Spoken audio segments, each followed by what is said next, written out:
They called me unmarriageable, and after 12 rejections in 4 years, I started to believe them. My name is Elellanena Whitmore. I am 22 years old, and my legs have been useless since I was 8, the result of a riding accident that broke my spine and left me dependent on a wheelchair my father commissioned from a craftsman in Richmond. But it wasn't the wheelchair that made me unmarriageable in Virginia society of 1856. It was what the wheelchair represented: damaged goods, a burden, a woman who couldn't fulfill the most basic expectation of Southern womanhood, standing beside her husband at social functions, bearing children without complications, managing a household on her feet. 12 men, 12 proposals, my father arranged. 12 rejections that grew progressively more brutal as my reputation as the crippled Whitmore girl spread through Virginia's planter class. But this story isn't about my disability. It's about how my father's desperate solution, giving me to an enslaved man called the Brute, became the greatest love story I would ever know, and how a society that saw me as worthless and him as property was proven catastrophically wrong about both of us. Let me take you back to March of 1856, to the moment my father made a decision that would change 3 lives forever. Whitmore Estate sits in the Piedmont region of Virginia, 20 miles west of Charlottesville, where rolling hills meet dense forests and tobacco fields stretch toward the Blue Ridge Mountains. 5,000 acres of prime farmland, 200 enslaved people, and a house my grandfather built in 1790, 2 stories of red brick with white columns, crystal chandeliers imported from France, and enough rooms that I could go days without seeing my father if we both tried. I was born here in 1834, the only child of Colonel Richard Whitmore and his wife Catherine. My mother died 3 days after my birth from childbed fever, leaving my father with an infant daughter and no interest in remarrying. He raised me with a combination of distant affection and practical determination. I was educated beyond what most Southern girls received, taught to read Greek and Latin, to calculate figures, to discuss philosophy and politics. He'd intended to marry me well, to use my education as an asset that would attract a wealthy, intelligent husband. Then came the riding accident. I was 8 years old, riding a horse too spirited for my skill level, because I'd begged and my father had indulged me. The horse spooked at a snake, reared, and I fell. I landed on my back across a fallen log, and I heard something crack, not the log but my spine. The doctors came from Richmond and Philadelphia. They examined, conferred, and delivered their verdict. The damage was permanent. My legs would never work properly again. I might regain some sensation, some limited movement, but I would never walk normally, never run, never dance. I would need a wheelchair for the rest of my life. My father commissioned the finest wheelchair available: mahogany frame, leather seat, wheels that rolled smoothly on the polished floors of our house. He hired tutors to continue my education, since I couldn't attend social functions as easily. He adapted our home: ramps where there were steps, wider doorways, a bedroom on the ground floor. But he couldn't adapt Virginia society. By age 14, when other girls my age were being courted at parties and picnics, I was home with my books. By 16, when my peers were getting engaged, I was watching through windows as life happened without me. By age 18, my father began his campaign to find me a husband. He was 51, in good health, but increasingly anxious about what would happen to me after his death. "You need protection," he told me. "You need someone to care for you, to manage the estate, to ensure you're secure." "I can manage the estate," I said. "You've taught me enough about business and farming." "Eleanor," his voice was gentle but firm, "you know that's not how society works, a woman alone especially." He gestured at my wheelchair. "You need a husband." The first proposal came from Thomas Aldrich, age 35, a tobacco planter from Lynchburg. My father invited him for dinner, presented me in the parlor, and I watched Thomas's eyes travel from my face to the wheelchair and then to the floor. "Miss Whitmore is educated," my father said. "She reads Greek, speaks French, manages household accounts with exceptional skill." "Colonel Whitmore," Thomas interrupted, "might I speak with you privately?" They left me in the parlor. I knew what was happening, could hear the low voices from the study, could imagine Thomas saying what every subsequent suitor would say in variations. My father returned alone. Mr. Aldrich has declined. He feels the situation isn't suitable. Because I can't walk. Eleanor, you can say it, Father. Because I'm crippled. Because I'm damaged. Because I'm useless. You are not useless. But his eyes said he understood the world disagreed. The second proposal came 3 months later. James Morrison, age 40, widower with 3 children. The conversation in my father's study lasted longer this time. I heard raised voices, heard my father arguing, but the result was the same. Morrison emerged and looked at me with something like pity. Miss Whitmore, you seem a lovely young woman, but my children need a mother who can manage them physically. I'm sorry. The third, fourth, and fifth proposals came throughout 1853 and 1854.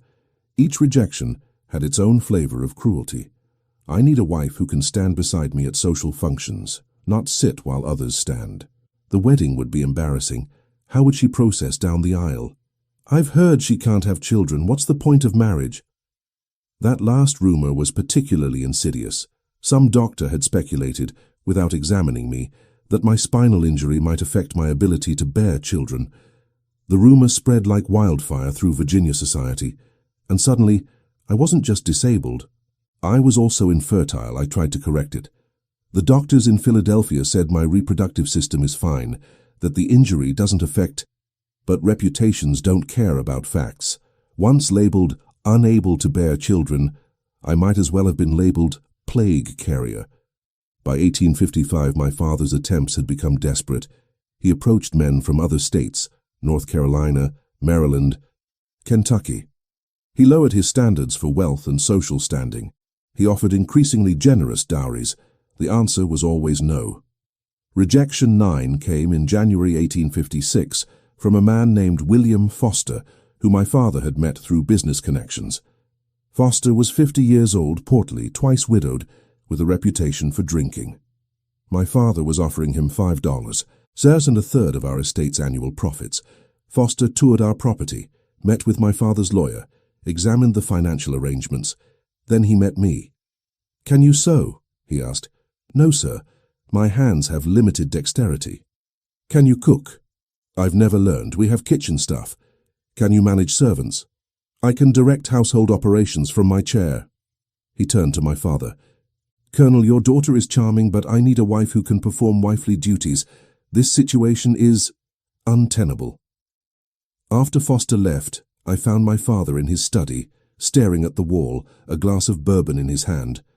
"Father, you can stop. I don't need 12 proposals, Eleanor." His voice was flat, defeated. "I've arranged 12 proposals in 4 years. Every single man has declined. Some politely, some brutally, but all with the same message. You're not worth marrying." The words hit like physical blows. "Then I won't marry. I'll stay here. I'll help you manage. I'm 55 years old. I could die tomorrow or live 20 more years, but either way I'll die eventually. And when I do, what happens to you?" He finally looked at me. "Our male relatives will inherit this estate. Do you think your cousin Robert will let you stay? He'll sell this place and give you some pittance to live on in a boarding house somewhere, dependent on his charity."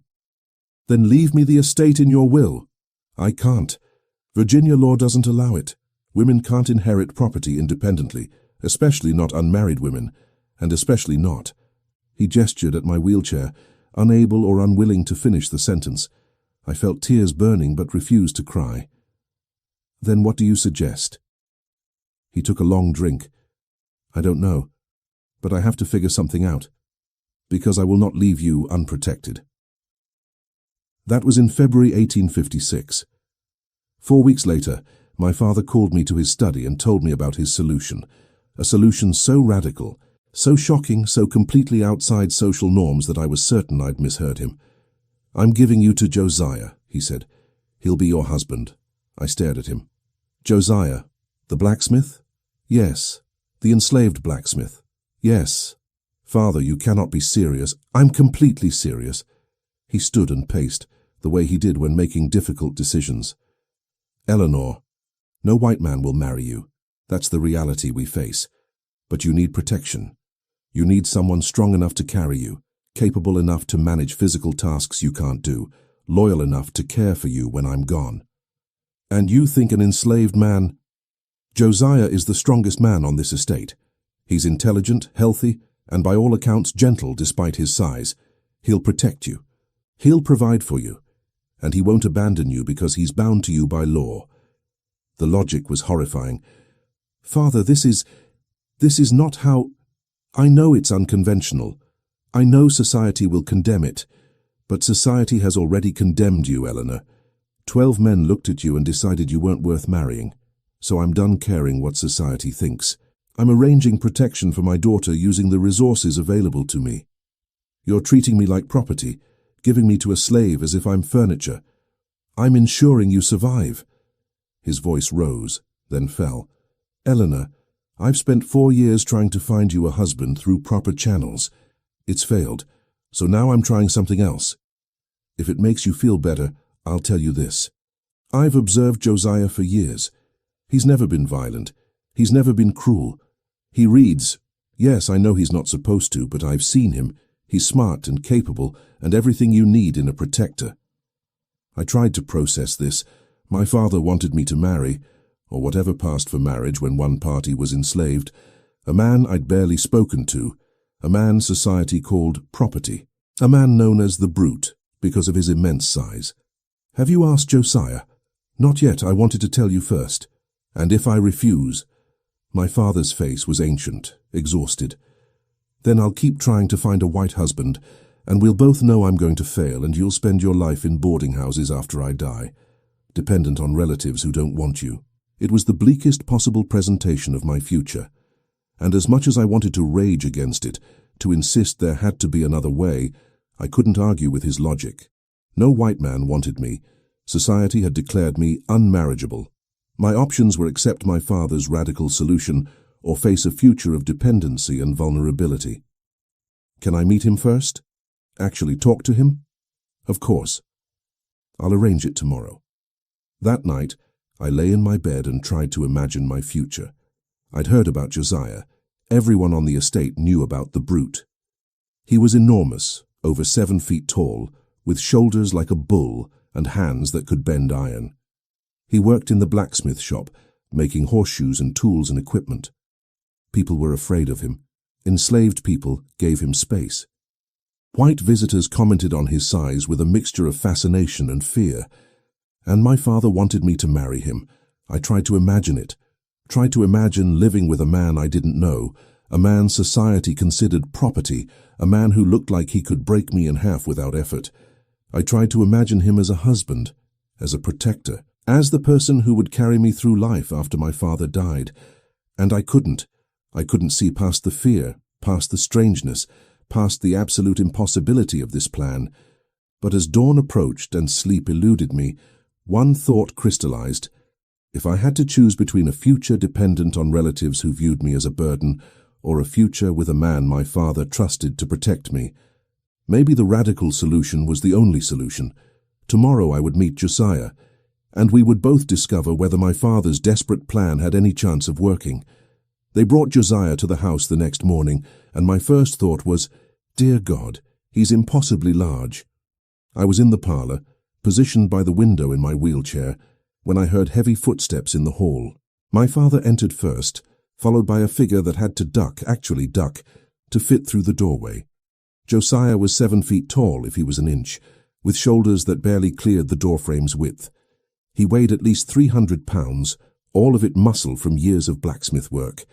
His hands were enormous, scarred from forge burns, capable of bending iron bars.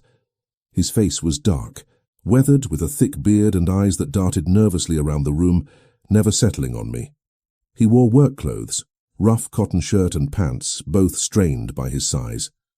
He stood with his hands clasped in front of him, head slightly bowed in the posture of an enslaved person in a white person's house. The Brute was an accurate nickname. He looked like he could tear the house apart with his bare hands. My father cleared his throat. "Josiah, this is my daughter Eleanor." Josiah's eyes flicked to me for half a second, then back to the floor. "Yes, sir." His voice was surprisingly soft for such a large man, deep but quiet, almost gentle. "Eleanor," my father continued, I've explained the situation to Josiah. He understands that he'll be responsible for your care and protection. I found my voice, though it trembled. Josiah, do you understand what my father is proposing? Another quick glance at me, then back down. Yes, miss. I'm to be your husband, to protect you, to help you. And you've agreed to this? Now he looked confused, as if the concept of his agreement mattering was foreign. The colonel said I should, miss. But do you want to? The question seemed to startle him. His eyes met mine for the first time, dark brown, surprisingly gentle for such a fearsome face. I don't know what I want, miss. I'm a slave. What I want doesn't usually matter. The honesty was brutal. And fair, my father interceded. Eleanor, perhaps you and Josiah should speak privately. I'll be in my study if you need me. He left, closing the door behind him, leaving me alone with a 7-foot enslaved man who supposedly would become my husband. Silence stretched between us. Josiah stood frozen, clearly uncertain what to do. I was equally uncertain. What did you say to someone you'd been given to like property? Would you like to sit? I gestured to the chair across from me. He looked at the chair, a delicate piece with curved legs and embroidered cushions, then at his massive frame. I don't think that chair would hold me, miss. The sofa, then. He sat carefully on the edge of the sofa, which creaked under his weight but held. Even sitting, he was taller than most standing men. His hands rested on his knees, and I couldn't help staring at them. Each finger was like a small club, scarred and calloused, capable of crushing stone. Are you afraid of me, miss? His voice was quiet. Should I be? No, miss. I would never hurt you. I swear that. They call you the brute, he flinched. Yes, miss, because of my size, because I look frightening. But I'm not brutal. I've never hurt anyone. Not on purpose. But you could. If you wanted to. I could. He met my eyes again. But I wouldn't. Not you. Not anyone who didn't deserve it. There was something in his eyes, a sadness, a resignation, a gentleness that didn't match his appearance. I made a decision. Josiah, I want to be honest with you. I don't want this any more than you probably do. I don't know you. You don't know me.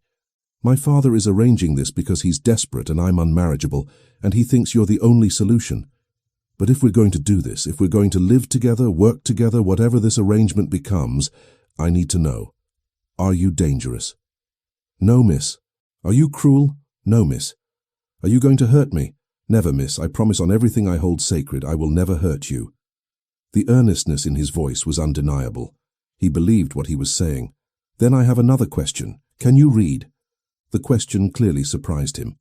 His eyes widened, a flash of fear crossing his face. Why? Why do you ask? Because my father mentioned it. He said he'd seen you reading. Is that true? Josiah was silent for a long moment. Reading was illegal for enslaved people in Virginia. Teaching an enslaved person to read could result in punishment for both teacher and student. Admitting literacy was risky. Finally, he said quietly, Yes, miss. I can read. I taught myself when I was younger. I know it's not allowed, but I couldn't stop myself. Books are. He struggled for words. They're doorways. To places I'll never go. To thoughts I'd never have otherwise. What do you read? Whatever I can find, miss. Old newspapers mostly. Sometimes books I borrow from other slaves who found them. I read slowly. I didn't learn properly, but I read. Have you read Shakespeare? He looked startled again. Yes, miss. There's an old copy in the library that no one ever touches. I've read it at night when everyone's asleep. Which plays? Hamlet, Romeo and Juliet, The Tempest. His voice gained enthusiasm despite himself. The Tempest is my favorite. The idea of Prospero controlling the island with magic, of Ariel wanting freedom, of Caliban being treated as a monster, but maybe being more human than anyone. He stopped abruptly, as if remembering where he was. Sorry, miss.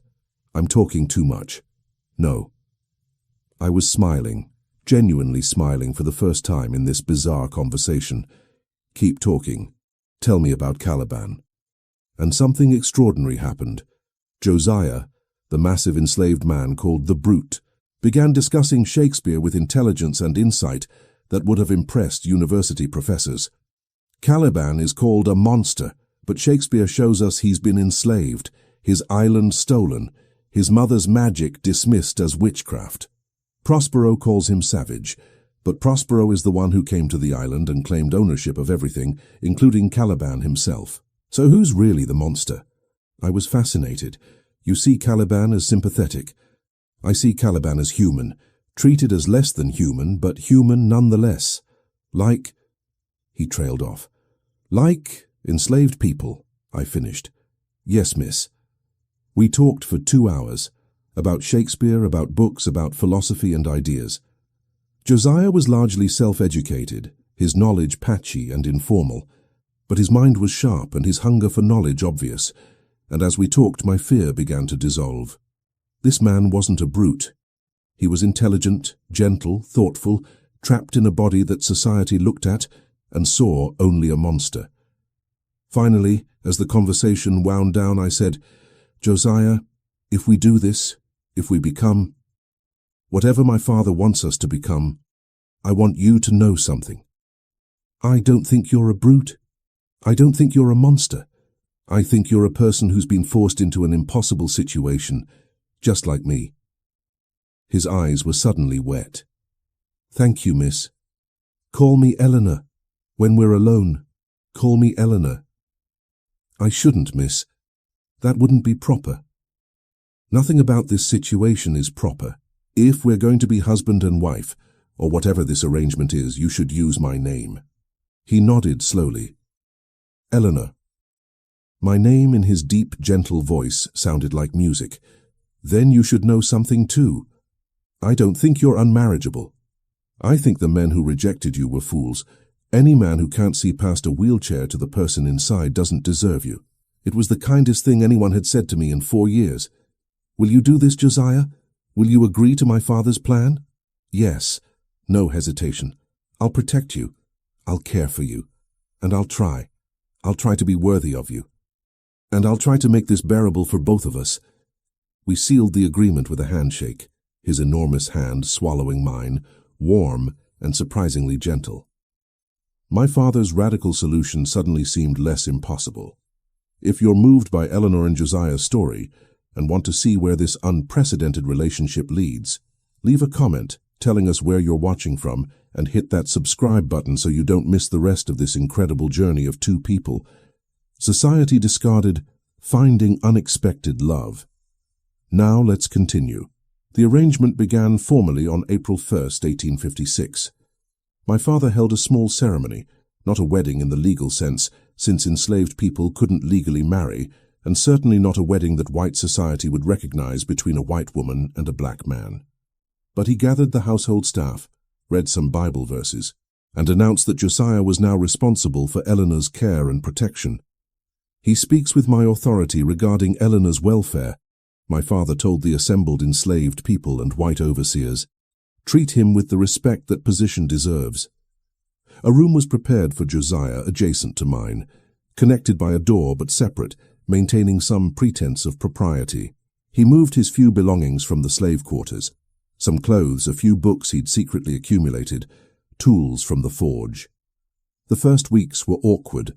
We were strangers trying to navigate an impossible situation. I was used to being cared for by female servants. He was used to heavy labor in the forge. Now he was responsible for intimate tasks, helping me dress, carrying me when the wheelchair wouldn't suffice, assisting with personal needs I'd never imagined discussing with a man. But Josiah approached everything with extraordinary gentleness and respect. When he needed to carry me, he would ask permission first.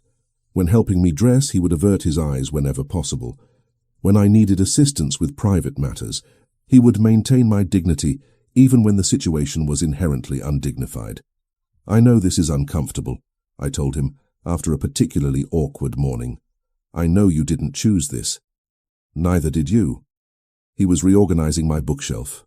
I'd mentioned wanting it in alphabetical order, and he'd taken it upon himself as a project. But we're making it work. Are we? He looked at me. his enormous frame somehow non-threatening as he knelt beside the bookshelf. "Eleanor, I've been enslaved my whole life. I've done back-breaking labor in heat that would kill most men. I've been whipped for mistakes, sold away from family, treated like an ox with a voice.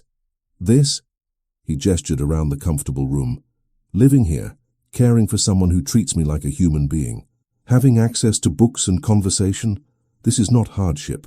But you're still enslaved." "Yes, but I'd rather be enslaved here with you than free but alone somewhere else." He returned to the books. "Is that wrong to say?" "I don't think so. I think it's honest." By the end of April, we'd settled into a routine. Mornings, Josiah would help me with morning preparations, then carry me to the breakfast room. After breakfast, he'd return to the forge. My father still needed his blacksmith, while I worked on household accounts and correspondence in the library. Afternoons, Josiah would return, and we'd spend time together. Sometimes I'd watch him work in the forge, fascinated by the way he transformed iron into useful objects. Sometimes he'd read to me. His reading had improved dramatically with access to my father's library and my tutoring. Evenings we'd talk, about everything. About his childhood on a different plantation, about his mother who'd been sold away when he was 10, about his dreams of freedom that seemed impossibly distant, and I'd talk about my mother who died when I was born, about the accident that paralyzed me, about feeling trapped in a body that didn't work and a society that didn't want me. We were two discarded people finding solace in each other's company. In May, something shifted. I'd been watching Josiah work at the forge, as had become my habit. He was making a new set of hinges for the barn door, heating iron until it glowed orange, then hammering it into shape with precise strikes. "Do you think I could try?" I asked suddenly. He looked up, surprised. "Try what?" "The forge work, hammering something. Eleanor, it's hot and dangerous and I've never done anything physically demanding in my life because everyone assumes I'm too fragile. But maybe with your help?" He studied me for a long moment, then nodded. "Okay, let me set it up safely." He positioned my wheelchair close to the anvil, heating a small piece of iron until it was workable. He placed it on the anvil, then handed me a lighter hammer, still heavy, but manageable. "Hit right there. Don't worry about strength, just feel the metal moving." I swung. The hammer hit the iron with a weak thunk, barely made an impression. "Again. Put your shoulders into it." I swung harder. A slightly better hit. The iron bent marginally. "Good. Again," I hammered, again and again. My arms burned, my shoulders ached, sweat poured down my face. But I was doing physical work, actually shaping metal with my own hands. When the iron cooled, Josiah held up the slightly bent piece. "Your first project. It's not much, but you made it." I was crying and laughing simultaneously. I made something with my hands, with strength. "You're stronger than you think." He set down the iron. "You've always been strong. You just needed the right activity." From that day forward, I spent hours at the forge. Josiah taught me the basics, how to heat metal, how to hammer, how to shape. I wasn't strong enough for heavy work, but I could make small items. Hooks, simple tools, decorative pieces. For the first time in 14 years since my accident, I felt physically capable. My legs didn't work, but my arms and hands did. And in the forge, that was enough. June brought a different revelation. We were in the library one evening. Josiah was reading Keats's poetry aloud. His reading had improved to the point that he could handle more complex texts. His voice was perfect for poetry, deep and resonant, giving weight to every line. "A thing of beauty is a joy forever," he read. "Its loveliness increases, it will never pass into nothingness." "Do you believe that?" I asked. "That beauty is permanent. I think beauty in memory is permanent. The thing itself might fade, but the memory of beauty lasts." "What's the most beautiful thing you've ever seen?" He was quiet for a moment. "You, yesterday, at the forge, covered in soot, sweating, laughing while you hammered that nail. That was beautiful." My heart skipped. "Josiah, I'm sorry. I shouldn't have—" "No." I rolled my wheelchair closer to where he sat. "Say it again. You were beautiful. You are beautiful. You've always been beautiful, Eleanor. The wheelchair doesn't change that. The legs that don't work don't change that. You're intelligent and kind and brave and yes, physically beautiful too. The 12 men who rejected me were blind idiots. His voice was fierce now. They saw a wheelchair and stopped looking. They didn't see you. They didn't see the woman who learned Greek just because she could, who reads philosophy for pleasure, who learned to forge iron despite having legs that don't work. They didn't see any of that because they didn't want to see it. I reached out and took his hand, his enormous, scarred hand that could bend iron but held mine like it was made of glass. Do you see me, Josiah? Yes, I see all of you, and you're the most beautiful person I've ever known. I think I'm falling in love with you. The words hung in the air between us. Dangerous words. Impossible words. A white woman and an enslaved black man in Virginia in 1856. There was no space in society for what I was feeling. Eleanor, he said carefully, you can't. We can't. If anyone knew, they'd what? We're already living together. My father already gave me to you. What's the difference if I love you? The difference is safety. Your safety, my safety. If people think this arrangement is affection rather than obligation, I don't care what people think. I cupped his face with my hand, had to reach up to do it. His face was so far above mine even when he was sitting. I care what I feel, and I feel love. For the first time in my life, I feel like someone sees me, really sees me, not the wheelchair, not the disability, not the burden. You see Eleanor, and I see Josiah, not the slave, not the brute, the man who reads poetry and makes beautiful things from iron and treats me with more kindness than any free man ever has. If your father knew, my father arranged this. He put us together. Whatever happens is partially his responsibility. I leaned forward. Josiah, I understand if you don't feel the same. I understand this is complicated and dangerous, and maybe I'm just lonely and confused, but I needed to tell you. He was quiet for so long I thought I'd ruined everything. Then, I've loved you since the first real conversation we had. When you asked me about Shakespeare and actually listened to my answer, when you treated me like my thoughts mattered, I've loved you every day since, Eleanor. I just never thought I could say it. Say it now. I love you. We kissed. My first kiss at age 22, with a man society said shouldn't exist to me, in a library surrounded by books that would condemn what we were doing. It was perfect. For 5 months, Josiah and I lived in a bubble of stolen happiness. We were careful, never showing affection in public, maintaining the facade of dutiful ward and assigned protector. But in private, we were simply two people in love. My father either didn't notice or chose not to notice. He saw that I was happier, that Josiah was attentive, that the arrangement was working. He asked no questions about the amount of time we spent alone together, the way Josiah looked at me, the way I smiled around him. We built a life together in those 5 months. I continued learning forge work, creating increasingly complex pieces with Josiah's guidance. He continued reading, devouring books from the library, his understanding of literature and philosophy deepening daily. We talked endlessly, about everything and nothing, about dreams of a world where we could be together openly, about the impossibility of those dreams, about finding joy in the present despite the uncertain future. And yes, we became intimate. I won't detail what happens between two people in love, but I'll say this. Josiah approached physical intimacy the same way he approached everything with me, with extraordinary gentleness, with concern for my comfort, with reverence that made me feel cherished rather than used. By October, we'd created our own world inside the impossible space society had forced us into. We were happy in ways neither of us had imagined possible. Then my father discovered the truth. It was December 15th, 1856. Josiah and I were in the library, lost in each other, kissing with the freedom of people who thought they were alone. We didn't hear my father's footsteps, didn't hear the door opening. Eleanor? His voice was ice. We sprang apart, guilty, caught, terrified. My father stood in the doorway, his face a mixture of shock, anger, and something else I couldn't read. Father, I can explain. You're in love with him. Not a question, an accusation. Josiah immediately dropped to his knees. Sir, please, this is my fault.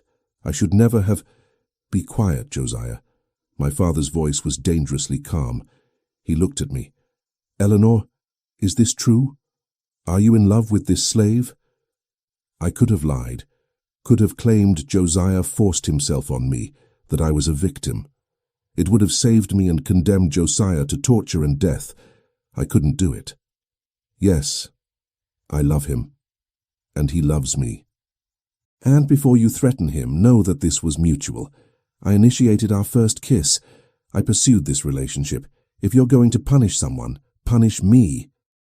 My father's face went through a series of expressions: rage, disbelief, confusion. Finally, Josiah, go to your room now. Don't leave it until I send for you. Sir, now.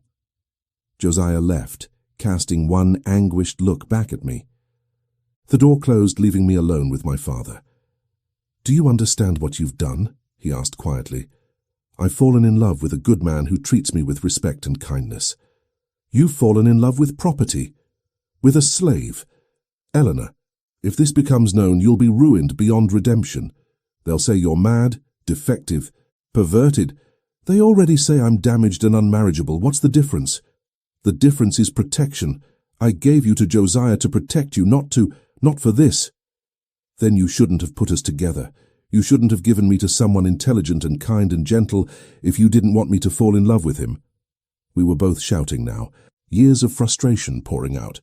I wanted you safe, not scandalous. I am safe. Safer than I've ever been.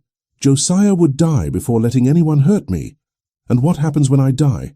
When the estate passes to your cousin? Do you think Robert will let you keep an enslaved husband? He'll sell Josiah the day I'm buried and install you in some institution. Then free him, free Josiah. Let us leave. We'll go north. The north isn't some promised land, Eleanor. A white woman with a black man, former slave or not, will face prejudice everywhere. You think your life is hard now. Try living as an interracial couple. I don't care. Well, I do. I'm your father, and I've spent your entire life trying to protect you, and I will not watch you throw yourself into a situation that will destroy you. Being without Josiah will destroy me. Don't you understand? For the first time in my life, I'm happy, I'm loved, I'm valued for who I am, rather than what I can't do. And you want to take that away because society says it's wrong? My father sank into a chair, suddenly looking every one of his 56 years. What do you want me to do, Eleanor? Bless this, accept it? I want you to understand that I love him, that he loves me, and that whatever you do, that won't change. Silence stretched between us. Outside, December wind rattled the windows. Somewhere in the house, Josiah was waiting to learn his fate. Finally, my father spoke. I could sell him. Send him to the deep south. Make sure you never see him again. My blood ran cold. Father, please, let me finish. He looked at me with exhausted eyes. I could sell him. That would be the proper solution. Separate you. Pretend this never happened. Find you another arrangement. Please don't, but I won't. He held up a hand. I won't because I've watched you these past 9 months.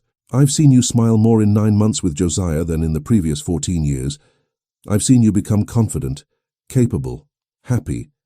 And I've seen how he looks at you, like you're the most precious thing in the world. Hope flickered in my chest. Father?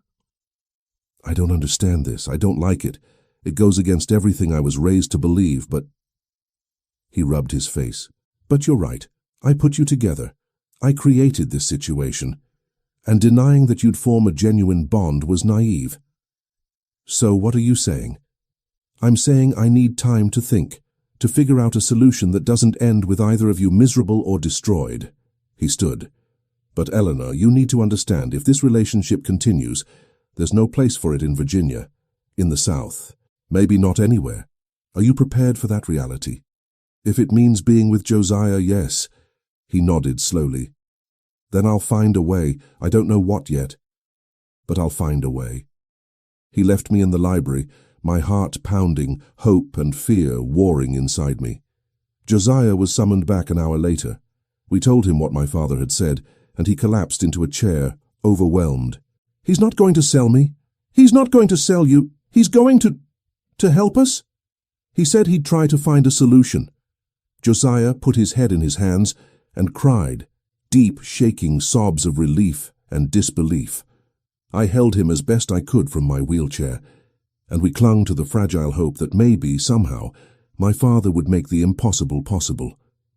My father spent 2 months deliberating, 2 months during which Josiah and I lived in anxious suspension, waiting for his decision. We continued our routines, forge work, reading, conversations, but everything felt temporary, conditional, on whatever solution my father conceived. In late February 1857, he called us both to his study. "I've made my decision," he said without preamble. We sat across from him, me in my wheelchair, Josiah perched on a too small chair, both of us holding hands despite the impropriety. "There's no way to make this work in Virginia, or anywhere in the South. Society won't accept it, and laws actively forbid it. If I keep Josiah here, even as your declared protector, suspicions will grow. Eventually, someone will investigate, and you'll both be destroyed." My heart sank. This sounded like prelude to separation. "So," he continued, "I'm offering you an alternative.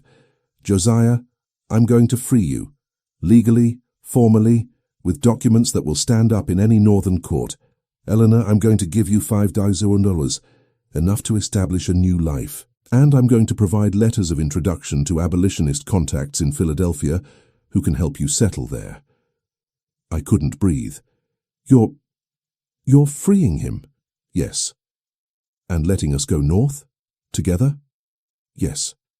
Josiah made a sound, half sob, half laugh. "Sir, I can't." "You can, and you will." My father's voice was firm but not unkind.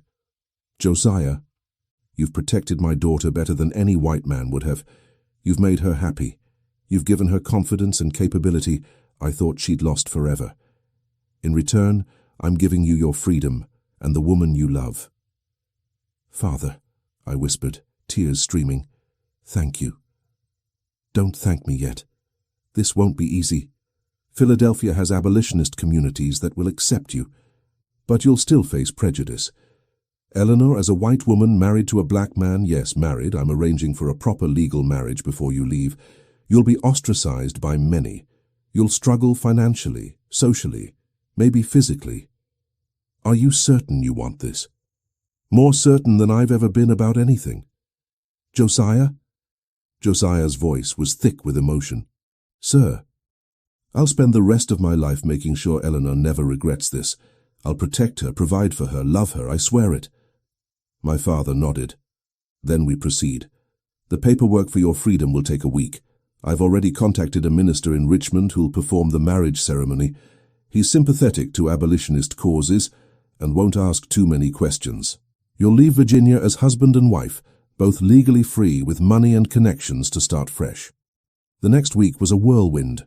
My father worked with lawyers to prepare Josiah's freedom papers, documents declaring him a free man, no longer property, able to travel without passes or permission. He arranged our marriage through the sympathetic minister, who performed the ceremony in a small church in Richmond, with only my father and 2 witnesses present. Josiah and I spoke vows in front of God and law. I became Elellanena Whitmore Freeman. I kept both names, honoring my father while embracing my new life. Josiah became Josiah Freeman, a free man married to a free woman. We left Virginia on March 15, 1857, in a private carriage my father arranged. Our belongings fit in 2 trunks: clothes, books, tools from the forge, and the freedom papers Josiah carried like sacred objects. My father embraced me before we left. "Write to me," he said. "Let me know you're safe. Let me know you're happy." "I will." "Father, I know. I love you too, Eleanor. Now go. Build a life. Be happy." Josiah shook my father's hand. "Sir, Protect her, Josiah. That's all I ask. With my life, sir." We traveled north through Virginia, Maryland, and Delaware, each mile taking us further from slavery and toward freedom. Josiah kept expecting someone to stop us, to demand his papers, to challenge our marriage. But the papers were solid, and we crossed into Pennsylvania without incident. Philadelphia in 1857 was a bustling city of 300,000 people. including a large free black community in neighborhoods like Mother Bethel. The abolitionist contacts my father provided helped us find housing in a modest apartment in a neighborhood where interracial couples, while unusual, weren't unheard of. Josiah opened a blacksmith shop with money from my father's gift. His reputation grew quickly. He was skilled, reliable, and his immense size meant he could handle work other smiths couldn't. Within a year, Freeman's Forge was one of the busiest in the district. I managed the business side, keeping accounts, dealing with clients, arranging contracts. My education and my mind, which Virginia society had deemed worthless, became essential to our success. We had our first child in November 1858, a boy we named Thomas after my father's middle name. He was healthy and perfect, and watching Josiah hold our son for the first time, this gentle giant cradling a tiny baby with infinite care, I knew we'd made the right choice.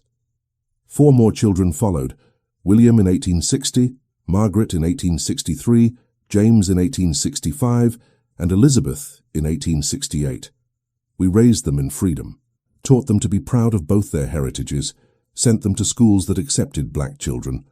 And my legs?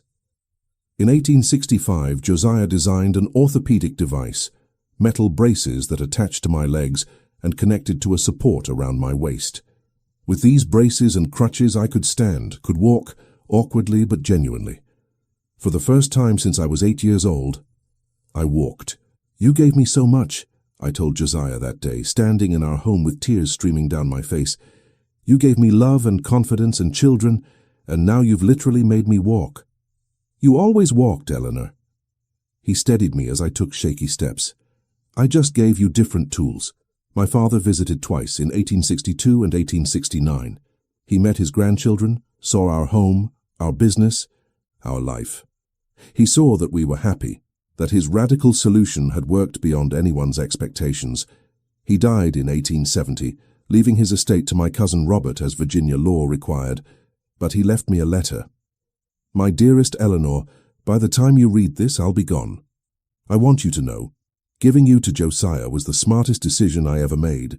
I thought I was arranging protection. I didn't realize I was arranging love. You were never unmarriageable. Society was too blind to see your worth.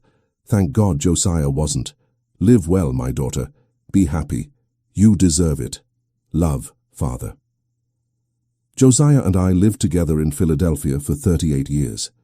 We grew old together, watching our children become adults, welcoming grandchildren, building a legacy from the impossible situation we'd been thrust into.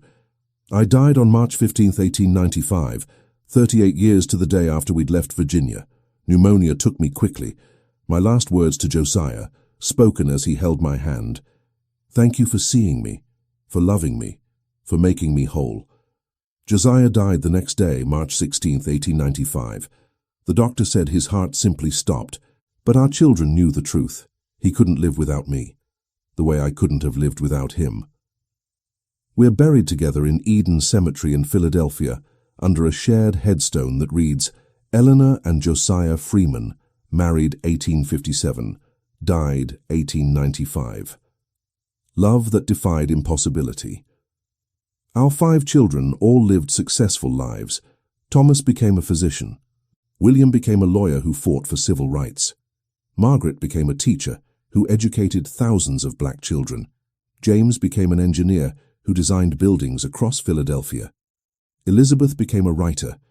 In 1920, Elizabeth published a book, "My Mother, the Brute and the Love That Changed Everything." It told our story, the white woman society called unmarriageable, the enslaved man society called a brute, and how a desperate father's radical solution created one of the most beautiful love stories of the 19th century. This was the story of Elellanena Whitmore and Josiah Freeman, whose marriage began in March 1857 in Richmond, Virginia, when Colonel Richard Whitmore freed Josiah and arranged his daughter Eleanor's marriage to him before helping them relocate to Philadelphia. Historical records document Josiah's freedom papers, the marriage certificate, and the establishment of Freeman's Forge in Philadelphia in 1857. The couple had 5 children between 1858 and 1868, all documented in Philadelphia birth records. Eleanor's mobility improvement through orthopedic devices is documented in personal letters preserved by the Freeman family.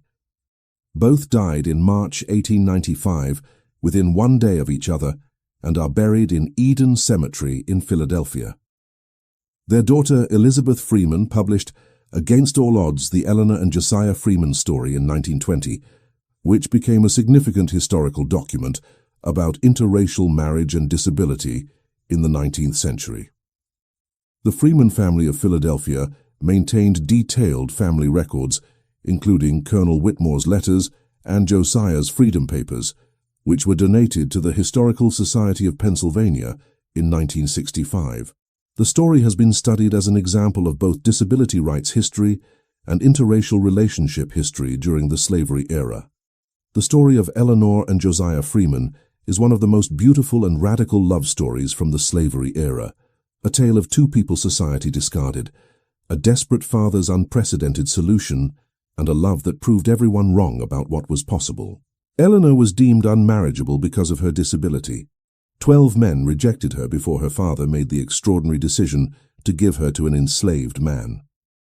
Josiah was called the Brute because of his size, but beneath that intimidating exterior was a gentle, intelligent man who read Shakespeare in secret and treated Eleanor with more respect than any free man ever had.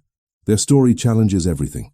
Assumptions about disability, about race, about what makes someone worthy of love.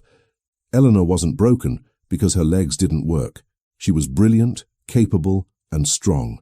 Josiah wasn't a brute because of his size. He was poetic, thoughtful, and extraordinarily gentle. And Colonel Whitmore's decision, shocking as it was, demonstrated a radical understanding that his daughter needed love and respect more than she needed social approval. He freed Josiah, gave them money and connections, and sent them north to build the life Virginia would never allow. They lived together for 38 years, raised 5 successful children, built a thriving business, and died within a day of each other because their love was so complete that neither could survive without the other. If Eleanor and Josiah's story moves you, if you believe love should transcend social barriers, if you believe people are more than society's labels, if you believe radical solutions sometimes create the most beautiful outcomes, subscribe now to discover more hidden histories that textbooks ignore. These are the stories of people who defied impossible odds and proved that love, intelligence, and human dignity matter more than social conventions. Leave a comment right now. What moves you most about Eleanor and Josiah's story? The father's radical decision? Their unexpected love? The fact that they built a successful life despite every obstacle? Share your thoughts and help keep this powerful narrative alive. Your engagement, comments, subscriptions, shares ensures that stories like Eleanor and Josiah's aren't forgotten, that we remember the complex, beautiful, defiant histories that challenge our assumptions about the past.